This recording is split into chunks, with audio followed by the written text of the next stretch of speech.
তুমি কোথা থেকে এসেছো? দ্বিতীয় প্রশ্ন, হেমন তুমি কেন এসেছো? তৃতীয় প্রশ্ন, তুমি কি করতেছো? चतुर्थ प्रश्न है मेरे दिल, जल्दी बता तेरा आखिरी नतीजा क्या होगा? हे मन बोल तो शेष परिणतिटा की? सोना भाईरा একটু হ্যাঁ না বলেন, একবার মুখ ললিপপ টলিপপ দেন না। মেলা ওয়াজ শুনলেন, ওয়াজ শুনতে শুনতে বুড়ে হয়ে গেলেন, আমরাও থেতথেড়া হয়ে গেলাম, জানে আর কুড়িয়ে না। এই জন্য আমি কায়দা বের করছি যে ওয়াজ এমন ভাবে শোনাবো, ওনাদের ওয়াজ ওনারাই বাড়ির যা করুন। এত ঘন ওয়াজ দিয়ে কি লাভ? 1 লাখ টাকা দিয়ে বক্তা আনি, 38 মিনিট ওয়াজ করে, আব্দুল কাদের জিলানীর প্রস্রাব খুব সুগন্ধ, ওয়াজ শেষ। এগুলি কথা বাদ দেন তো, আমাদের মতো বক্তা পোষা, নিজে ভালো হন, কিসের বক্তা পোষে? কয়টা প্রশ্ন করলাম? এই যুবক জবান খোলো, কথা বলো, কয়টা? মনে থাকবে? থাকবে। এবার উত্তর, দেরি করবো না। প্রথম প্রশ্ন, তুমি কোথা থেকে আসছো?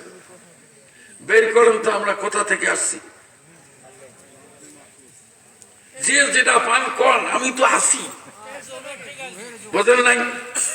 ভুল হলে আমি আসি না, আমি পড়াশোনা করি, মাল পানি রেডি করে নিয়ে আসছি, বোঝেন না? হ্যাঁ, খালি সাপ্লাই দেব। হ্যাঁ, কোথায় থেকে আসছি কবার পাইলেন না? রুহের জগৎ থেকে। আর কে বললেন? কেউ কেউ আল্লাহর কাছ থেকে, কেউ কেছে জান্নাত থেকে। অনেকগুলি উত্তর হলো, ভালো, কোনটাই অমূলক না, সব ঠিক আছে। তা আমি একটু কায়দা করতেছি কি, যে আমরা আমাদের বাবা মা যখন বিয়ে হলো, আদম হাওয়ার যখন বিয়ে হয়, শোনেন নাই? কে বিয়ে পড়াইছে কোন তো দেখি, কোন মৌলবি? হ্যাঁ, তখন কোন মৌলবি ছিল? কোন মৌলবি মুন্সি কিচ্ছু নেই, আল্লাহ পড়ার সময় বলছে, আদম আমার তৈরি করা হাওয়া ওয়াহিয়া হাসিনাতুন জামিলাতুন জিদ্দান, মানুষের প্যারাগন অফ বিউটি, নিদারুণ সৌন্দর্য মণ্ডিত চেহারায় তৈরি করেছি তোমার খেদমতে দেওয়ার জন্য। তা যেহেতু আমি বিয়ে পড়াবো, আমার বিল টিল বাদ দাও, ওর মহরানাটা দেও। আদম আলাইহিস সালাম আমাদের বাপ কাছে, আল্লাহ 1 সার মূল্যে বা আধা কেজি আলু বা নাপাসা কিচ্ছু নাই আমার, তবিল কি দিয়ে বিয়ে করে? বিয়ের কিছু দিবার হয় না, বিয়ে করবে রাজি আছো? হযরত আদম বলছে, আল্লাহ দেখেন নাই মনে হয়, আল্লাহ দিয়ে কয়া দিল, আল্লাহ, তার মানে রাজি নাই, রাজি নাই, কিন্তু মহারানা দিতে পারতেছে না। আল্লাহ বলেন, শোনো, যদি দিবেন না পার, শেষ জামানে একজন নবী আসবেন, তার নাম মুহাম্মদ, হি ওয়াজ বর্ন ইন মক্কা। যে লোকটি জন্মগ্রহণ করেছেন মক্কায়, তার উপরে তুমি দরুদ শরীফ কয়বার পড়ে দাও, মহারানা পরিষদ। মহারানা হলো, বিয়ে পড়া হলো। এবার বলেন তো, আমাদের বাবা মার বাসর ঘরটা বাইরে টিনের ঘরে না জান্নাতের কামরায়? আসতে বলেন কামরায়, কোন জায়গায়? কোন জান্নাতে। এখান থেকে প্রোডাকশন শুরু, সেই মাল পানি আমরা।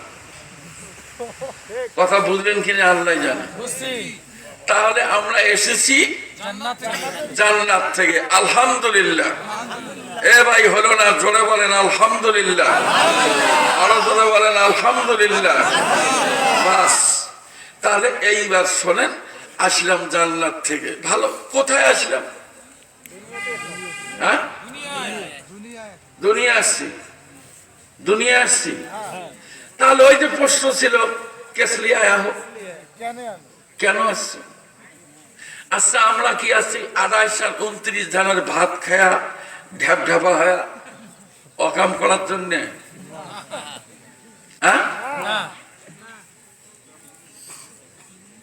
এই জন্য তৃতীয় প্রশ্ন হলো, तुम्ही जे कारण दुनिया आशी रहता तो अभी जल्दी बता है मेरे दिल तुम क्या कर रहा हो इस दुनिया के अंदर তুমি এই পৃথিবীতে কি করতেছো এটা আমাকে বলো তার নিজের হিসাব নিজে মিলান শরম লজ্জার কিছু নাই আপনি কার পেয়ারা কখন চুরি করছেন তার লেবুর গাছ ভাঙে থুয়ে আসছেন কার ছাগল চুরি করে হাটে বিক্রি করছেন নানান কেসা জীবনে অতএব নিজের হিসাব নিজে মিল করেন আপনি এই পৃথিবীতে যা করার কথা ছিল এটা কি আপনি